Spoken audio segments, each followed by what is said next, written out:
17살의 미미는 사고로 부모님을 잃고 매우 큰 슬픔에 잠겼습니다.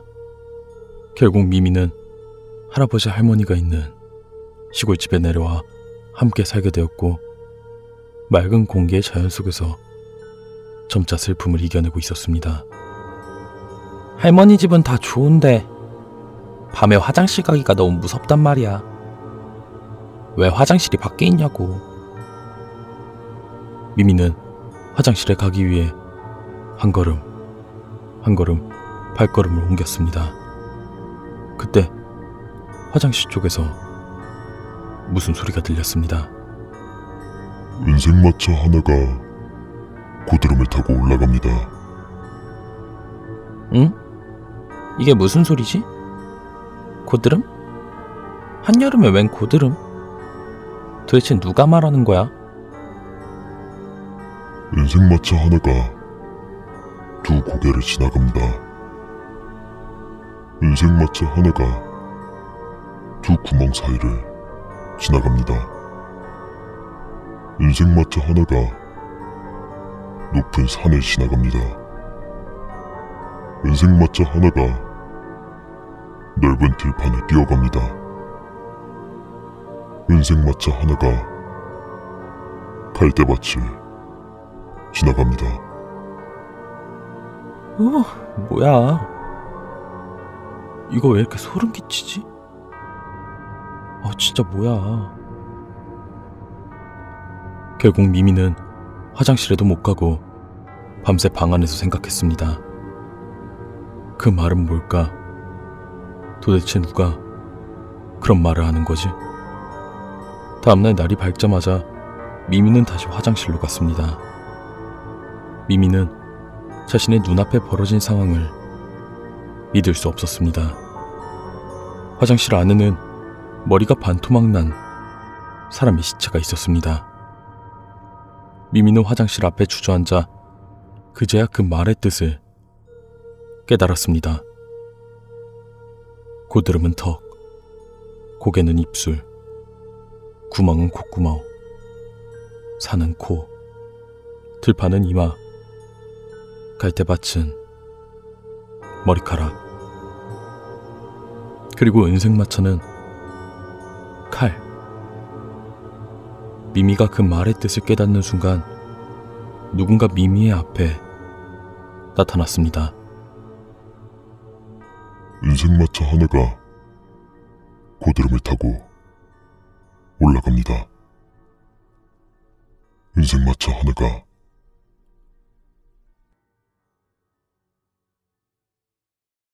저는 꿈을 꾸고 있었습니다.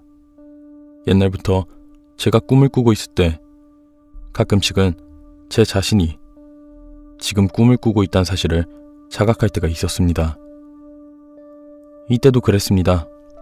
왠지 모르게 저는 어둑어둑하고 아무도 없는 역에 혼자 있었습니다. 상당한 음기를 내뿜는 꿈이구나 라고 생각했습니다. 그러자 갑자기 역에서 생기가 없는 남자의 목소리로 안내방송이 흘러나왔습니다. 그것은 머지않아 전철이 옵니다.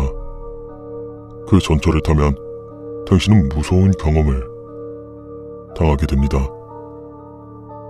라는 영문을 모를 안내방송이었습니다. 그리고 머지않아 역에 전철이 들어왔습니다. 그것은 전철이라기보다는 유원지에나 있을 법한 원숭이 모양의 전철이었습니다. 안색이 나쁜 남녀 몇 명이 일렬로 앉아 있었습니다. 저는 정말로 이상한 꿈이라고 생각하면서도 저의 꿈이 얼마만큼 자기 자신에게 공포심을 심어주는지 시험해보고 싶었습니다. 그래서 그 전철을 탔습니다. 정말로 무서워서 참을 수 없으면 눈을 뜨면 된다고 생각했습니다. 저는 꿈을 꾸고 있으면 꿈을 꾼다고 자각하고 있을 때 자유롭게 꿈에서 깨어날 수 있습니다. 저는 전철 3번째 자리에 그대로 앉았습니다. 제가 앉은 자리 근처에는 순하고 따뜻한 공기가 흐르고 있어서 정말로 이것이 꿈인가? 라고 의심할 정도로 리얼한 현장감이 있었습니다. 전철 출발합니다. 안내방송이 흐르고 전철은 움직였습니다. 이제부터 무엇이 일어나는 것일까? 라며 저는 불안과 기대로 두근거리고 있었습니다. 전철이 홈을 출발하자 곧 터널로 들어갔습니다. 보라색 밝은 빛이 터널 안을 기묘하게 비추고 있었습니다. 저는 생각했습니다. 이 터널 풍경은 어렸을 때 유원지에 있었던 스릴러카의 풍경이다. 이 전철마저 원숭이 전철이기 때문에 결국 과거의 내 기억 속에 있었던 영상을 가져왔을 뿐이니 진짜 조금도 무섭지 않겠지?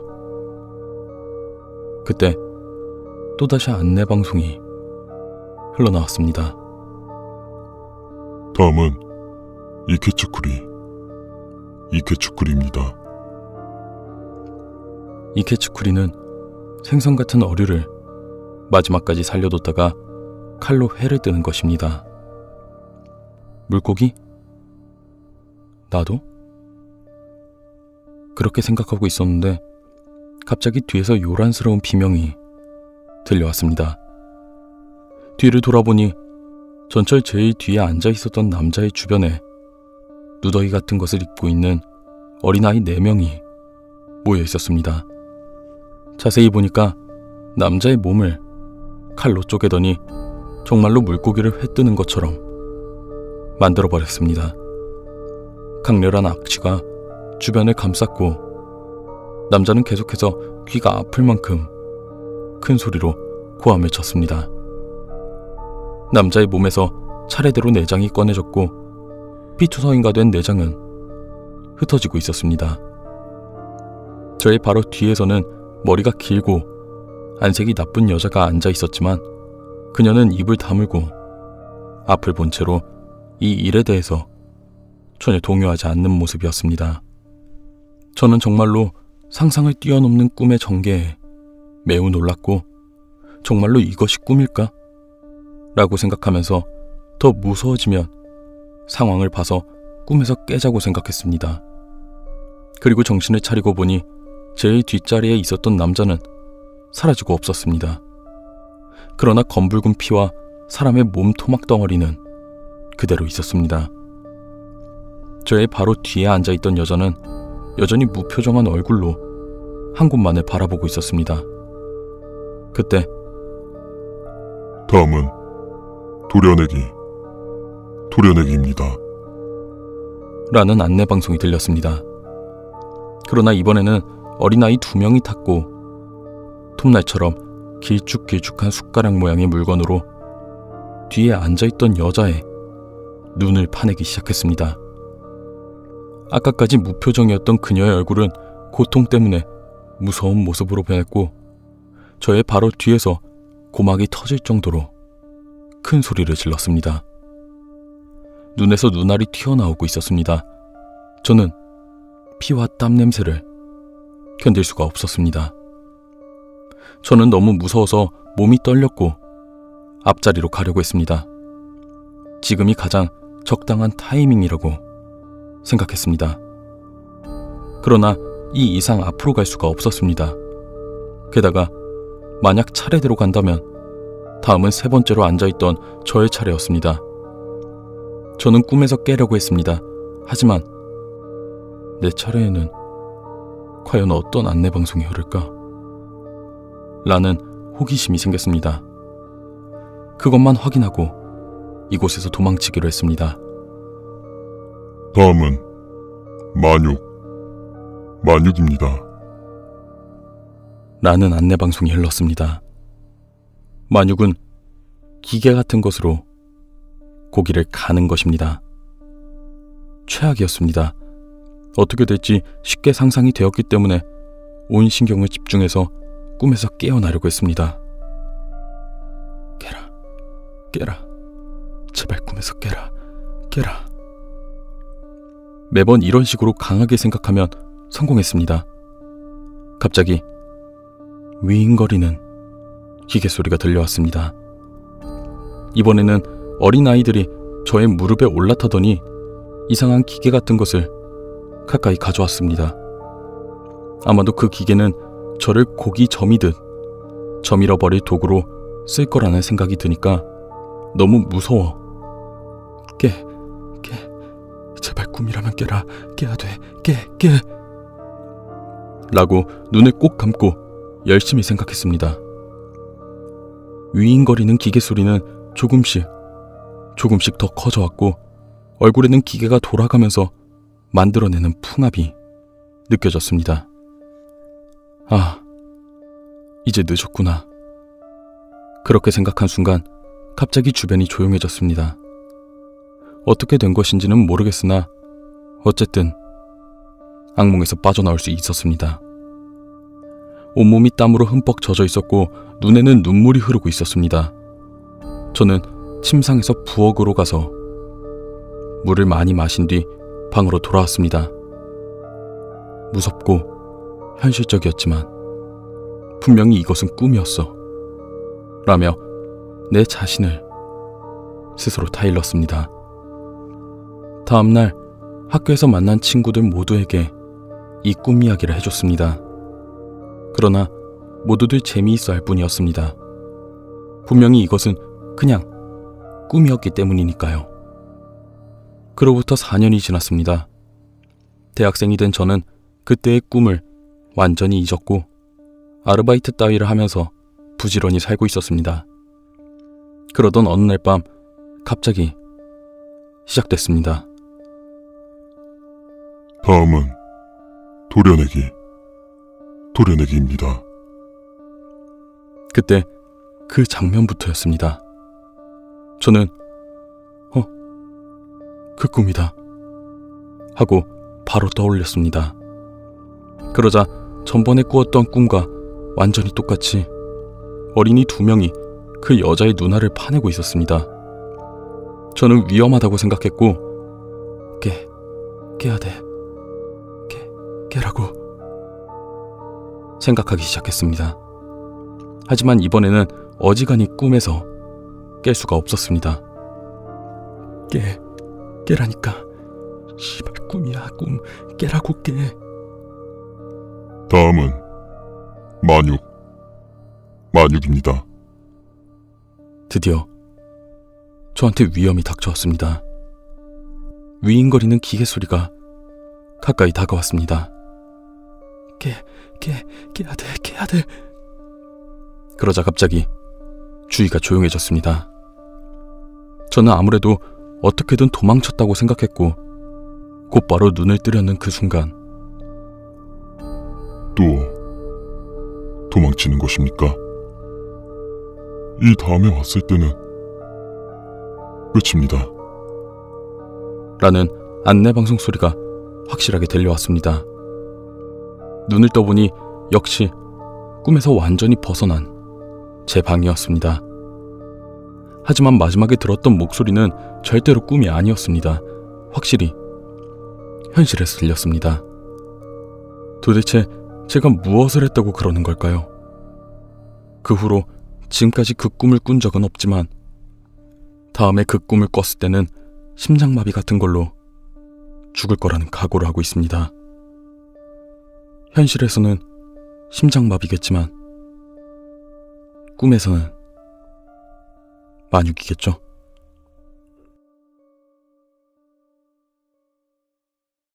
이 일은 대학교 2학년 말에 겪었던 일이다. 나는 경북 모 대학 주변에서 자취를 했었다.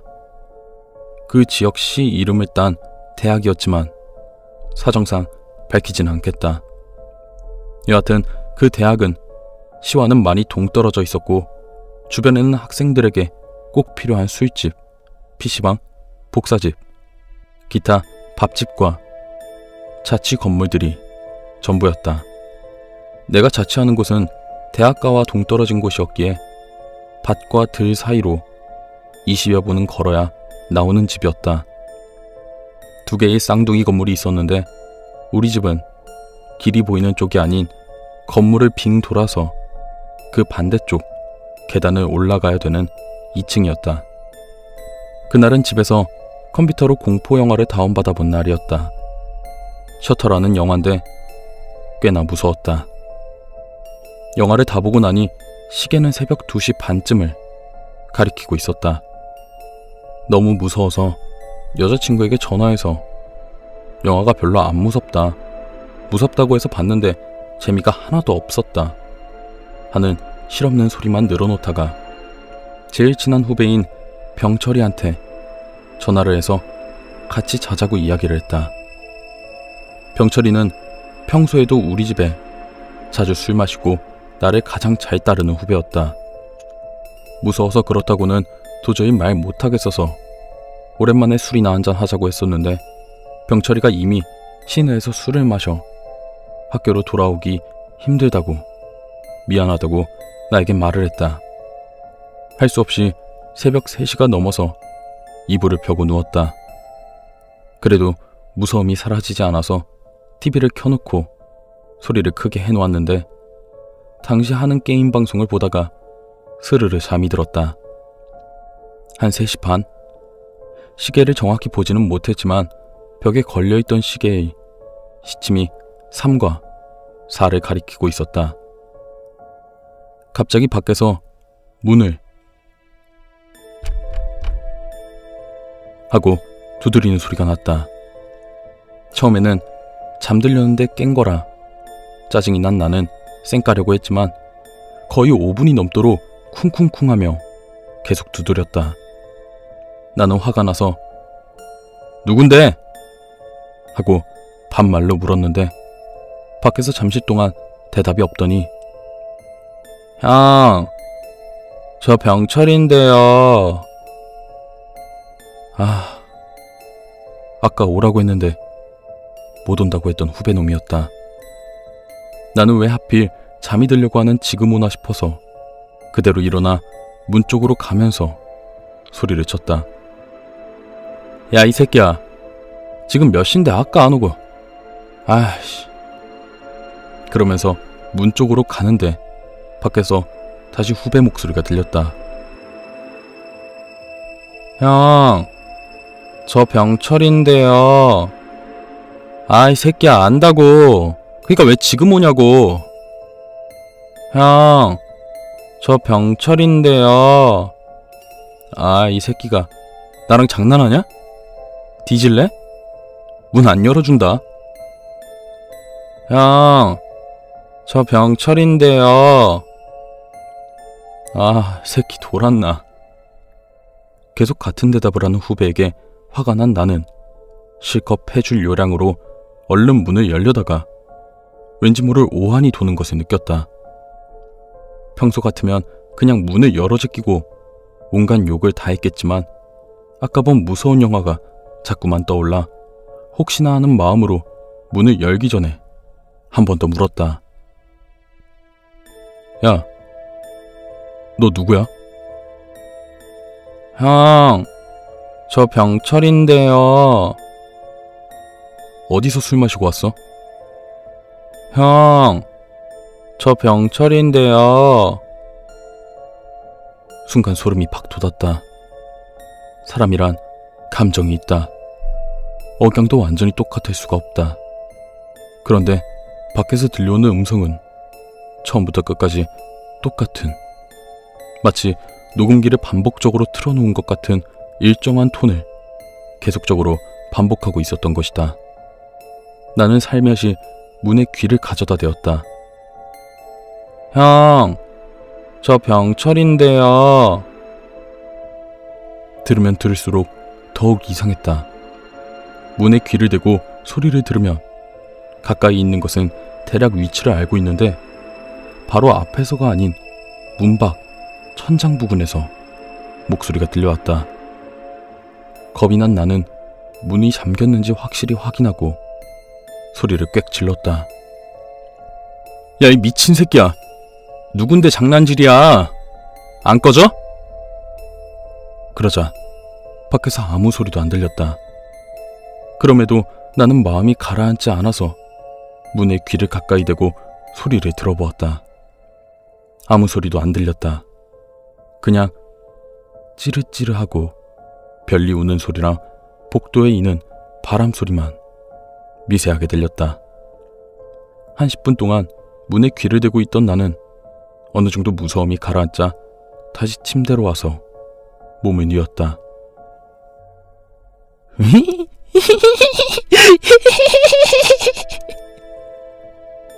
심장이 멈추는 줄 알았다. 문 밖에서 여잔지 남잔지 분간이 안 가는 숨 넘어갈 듯한 웃음소리가 내 귀를 강타했다.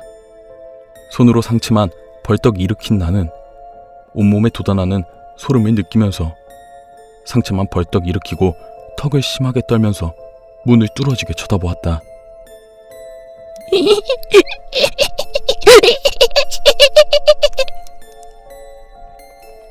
계속해서 들려왔다. 숨 넘어갈 듯한 웃음소리. 점점 크게 들리는 듯 했다. 나는 손을 덜덜 떨면서 제일 먼저 병철이에게 전화를 했다. 하지만 받지 않았다. 나는 떨리는 손으로 야, 문 밖에 네가 와 있는데 네가 아닌 것 같으니까 전화 좀 제발. 야, 제발. 무서워 죽겠다. 뭐 이런 식의 형식의 문자를 열댓 개는 연달아 날리고 계속 문을 쳐다보면서 극으로 치닫는 공포를 경험하고 있었다. 그 이상한 것은 이렇게 문을 미친 듯이 두드리고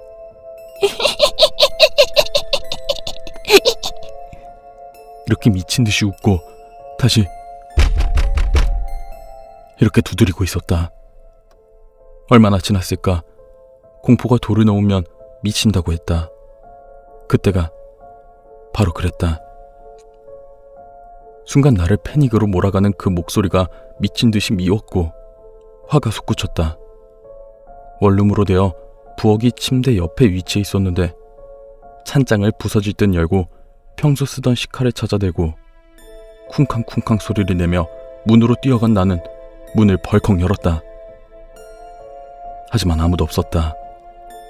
나는 허공에 대고 미친 듯이 칼질을 해대며 있는 욕, 없는 욕을 다 퍼부었다. 아마도 장난을 친 누군가에게 저주를 퍼붓는 말이었을 것이다. 그렇게 한참을 허공에 대고 칼을 휘둘렀을까? 문득 엄청나게 치밀어 올랐던 화가 사라지고 다시 공포가 밀려왔다. 정신을 차리고 주위를 보았다. 여전히 아무도 없었다. 평소에 밝게 빛나던 센서로 켜지는 등도 켜지지 않았다. 너무 어두운 복도는 그 너머로 보이는 나지막한 산만 의심연스럽게 자리하고 있었다. 나는 헉헉거리다가 문을 세게 닫고 잠궈버렸다. 그리고 칼을 손에 꼭 쥔 채 침대에 앉아서 현관문만 뚫어지게 쳐다보았다. 다시 올 거라는 두려움과 무서움, 그리고 그것을 떨쳐버리려고 했던 일종의 악과 깡, 뭐 그런 비슷한 감정이었을 것이다. 아침이 되어서도 잠은 오지 않았다. 시계를 보니 아침 8시가 넘어가고 있었다. 바로 그때 밖에서 찢어질 듯한 비명소리가 들려왔다.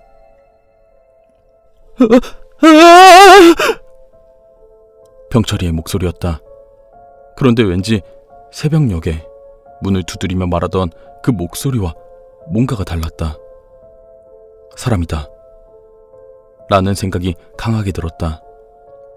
혹시 몰라 칼을 손에 움켜쥐고 달려나가 문을 확 열어제낀 나는 2층 복도 끝에 주저앉아 있는 병철이를 볼 수 있었다. 순간 눈물이 날 만큼 반가움이 찾아왔다. 야이씨, 야 이 개새끼야, 아 짜증나 씨. 욕밖에 안 나왔다. 반가웠지만 왠지 화가 났다. 그러자 멍하게 주저앉아 있던 병철이는 갑자기 내 옷을 확 잡더니 질질 끌고 원룸을 벗어나기 시작했다. 덩치가 나보다 컸기에 속절없이 밖으로 끌려 나온 나는 환한 햇빛을 보고는 완전히 긴장이 풀려 그 자리에 주저앉아 버렸다. 그 모습에 날 끌고 나오던 병철이도 내 옆에 털썩 주저앉았다. 나는 그제야 후배에게 이야기를 건넬 수 있었다. 야, 이 씨발.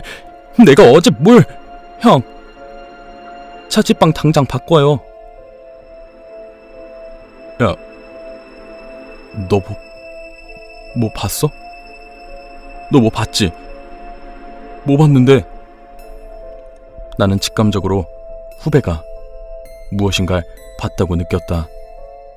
병철이는 보채는 내 목소리에 하얗게 질린 얼굴로 빠르게 말을 내뱉었다. 그의 말을 들으면 들을수록 나는 온몸에 피가 다 빠져나가는 듯했다. 병철이는 찜질방에서 자고 일어나 내 문자를 보고 걱정이 돼서 전화를 했었다. 근데 내가 받질 않았다. 그는 간단하게 샤워만 하고 첫 차를 타고 학교에 들어와 내 자취방을 찾았다. 그런데 건물 마당에 들어서자 엄청 놀랐다고 한다. 내 침대 머리맡에는 창문이 하나 있는데 투명한 이중 유리였다. 이게 마당 쪽으로 나와 있었는데 병철이 눈에 비친 그 창 안의 풍경은 마치 온 집안이 피를 뒤집어 쓴 것처럼 새빨갰다고 한다. 병철이는 놀라서 2층으로 뛰어 올라왔고 거기서 봤다고 한다. 내 집 현관 바로 앞에서 둥둥 떠있는 목을.